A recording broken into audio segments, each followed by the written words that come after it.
Mignonne, allons voir si la rose qui ce matin voit d'esclose sa robe de pourpre au soleil. La rose dont parle Ronsard, la voilà. Celle-ci, les Romains les connaissaient déjà. Là, ces beautés, les séchoirs.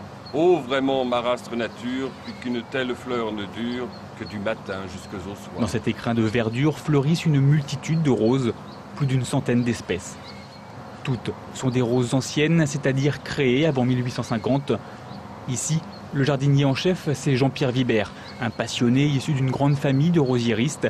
Son aïeul et homonyme Jean-Pierre Vibert est toujours considéré comme un maître dans ce domaine. Le Jean-Pierre du XXIe siècle a donc repris le flambeau, ou plutôt le sécateur. Ici, j'hybride des variétés de roses, de différentes espèces, pour obtenir de nouvelles variétés dans des classes anciennes.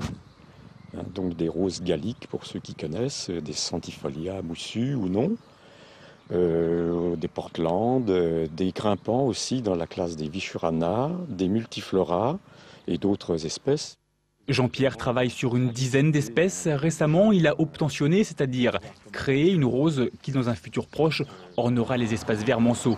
Cette rose illustrera les activités de l'association entre cours et jardin. La fleur devait répondre à des critères précis, entre autres la couleur, le jaune, en hommage au Plantagenet.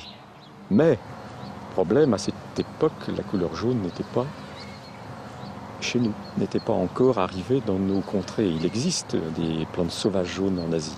Pour représenter cette période historique, il a été choisi une rose simple qui correspond à l'époque, donc de type gallique, avec des étamines or, qui représentent la couleur des genêts. Cette rose, nous ne l'avons pas vue en cours de multiplication, elle ne se dévoilera que dans un an.